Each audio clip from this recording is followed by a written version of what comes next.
Assalomu alaykum, hurmatli kuzatuvchilar. Bugun loyihamda, demak, loyihamizda soddaroq tushuntirib bermoqchiman. Demak, biz yangi loyiha boshlaganmiz. Loyihamizda demak, asosi inson ko'zidagi yangi funksiya haqida gap ketyapti. Ya'ni mikrostrukturalarda ko'ra olish imkoniyati mavjud ekan ko'zda.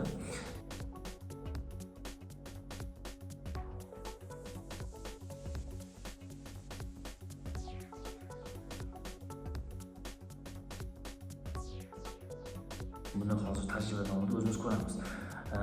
Ma'lumki mikroskopik jismlar degan termin bor fanda. Bu degani mikroskopsiz ko'rib bo'lmaydigan jismlar degani.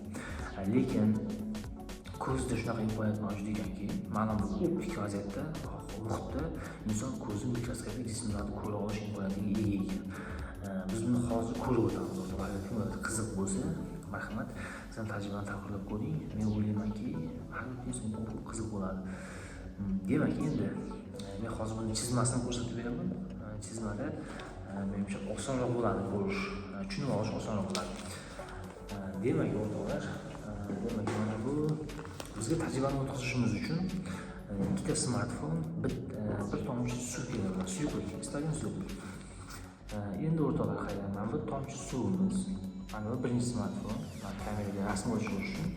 Mana bu ikkinchisi, bu demak buni yorug'lik manbai sifatida foydalanamiz. Demak, mana buni balandligi 40 cm, bu tomchidan uzoqligi ham xuddi shuncha, yarim metrlar, 50 cm bo'ladi. Xuddi shu burchak ostida mana shu burchagingizni topasiz, mana shu burchak. Demak, xuddi shuni joylashtiramiz va tomchi e'tibor beringlar. Mana shu tomchiga qarama-qarshi tomonda, mana spichkaga qarama-qarshi tomonda ikkinchi telefonning kamerasini yaqinlashtiramiz. Zoom bilan yaqinlashtirmaymiz, shunchaki o'zini yaqinroq olamiz. Yaqinroq olgan paytimizda mana bu oraliq 1-2 cm bo'lganda, demak, tomchining yuzidagi mana bu fonarda aksi yumaloq diffraksion doiracha hosil qiladi. O'sha doirachani kuzatganimizda, demak, mana bu tomchining sirtidagi mikroskopik jismlar demak kuzatiladi. Bu bir tabiat, demak, qonuniyat bu. Qonun istalgan suyuqlikni, istalgan mana shu tomchilarni, istalgan suyuqlikni, demak, mikrostrukturalarni o'rganish mumkin. Endi menga ko'p savol berishadi. Bu optik illyustratsiya yoki qandaydir bir kameradagi dog'lar emasmi deydi. Endi bu nega optik demak illyustratsiya emasligini hozir qanday isbotlasa bo'ladi? Mana shu tomchining o'rniga bir marta spirt tomizamiz. Spirtda deyarli hech narsa ko'rinmaydi. Ikkinchi safar oddiy ichimlik suvni tomizib qo'yamiz. Bunda ham deb qayerlardadir mikrojismlar bor, qayerlardadir yo'q, o'shanday ko'rinadi, har xil ko'rinadi. Buni o'rniga demak qon tomchisini yoki birorta birikmani, yo aralashmani, qatiqdir, yo choydir, yo qanaqadir bir aralashmani qo'yib qo'yganimizda, demak, tomchining sirti to'la mikrojismlar bilan qoplanganini ko'rishimiz mumkin. Demak, o'rtoqlar, men short videolarim bor, boshqa kanalimizdagi videolarni ko'rsang, o'zingiz nima deyotganimni to'la tushunib olsangiz, menimcha savol qolmaydi. Demak, endi asosiy qismga o'tamiz. Endi bu jarayondan qanaqa demak, nima foydasi bor? Qisqa qilib aytganda, nima foydasi bor desa, mikroskopdan nima maqsadda foydalansak, bundan xuddi shu maqsadda foydalanishimiz mumkin. Avvalambor ta'lim jarayonlarida, biologiya, tabiiy fanlarni o'rganishda, demak, keng qo'llansa bo'ladi. Misol uchun o'quvchi keladi, bitta o'rtacha maktabda 1000 kishi o'qisa, misol uchun ularga har biriga demak juda katta imkoniyat. Hozir smartfon hammada bor. Demak, buni mikroskop sifatida foydalanishimiz mumkin. Keyin ko'zimizni o'zi bilan bu jamiki hodisani ko'rishimiz mumkin. Ko'zni o'zi bilan ko'rganimizda qanaqadir bir zavqli, bir qanaqadir bir ichki bir emotsiyalar uyg'otadigan jarayon bu.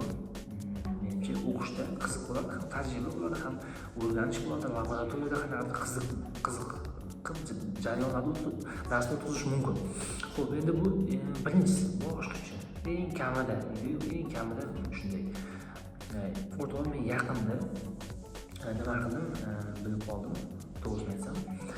MIT, Harvard bor, Stanford bor, shunaqa katta ilmiy institutlar, ilmiy tekshirish o'zlari markazlari bor, tadqiqot institutlari o'zlarini demak sun'iy intellektlarni ishlab chiqqan. Bir necha yil o'sha xullas u butun dunyoga ma'lum mashhur narsalar. Laboratoriyalarda foydalanishar ekan. U qanday ishlaydi? U shunaqa sun'iy intellektki, unga mikroskopda tasvir qilasiz, rasm o'chirasizda, uni kompyuterga yuklaysiz, chunki bu dastur kompyuterda ishlaydi faqat. Demak, kompyuterga yuklagan paytingizda mana bittasini misol qilib keltiraman. Misol uchun CoFolder, MITni CoFolder degan demak sun'iy intellekt dasturi bor. Bu dastur mikroskopik tasvirlarni analiz qilib beradi.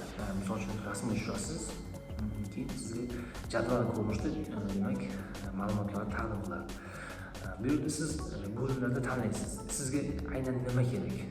Bu demak rasmni qanday tahlil qilmoqchisiz? Nimasi kerak? Demak, o'sha tasvirdagi mikrojismlarning soni kerakmi yo bo'lmasa tarkibi kerakmi, tuzilishi kerakmi? Xullas hamma tahlillarni qilib beradi. Demak, men nima qildim? Men bu usulda, oddiy sodda usulda rasm tushirishni notebookga tashladim. Notebookdan CoFolder'da demak yuklab oldim, o'rnatdim kompyuterga. Keyin boyagi rasmni kiritib ko'rdim. Kiritib ko'rganim tahlil qilib berdi. Bu hozir mana shu yerga hozir ko'rsataman bu narsani.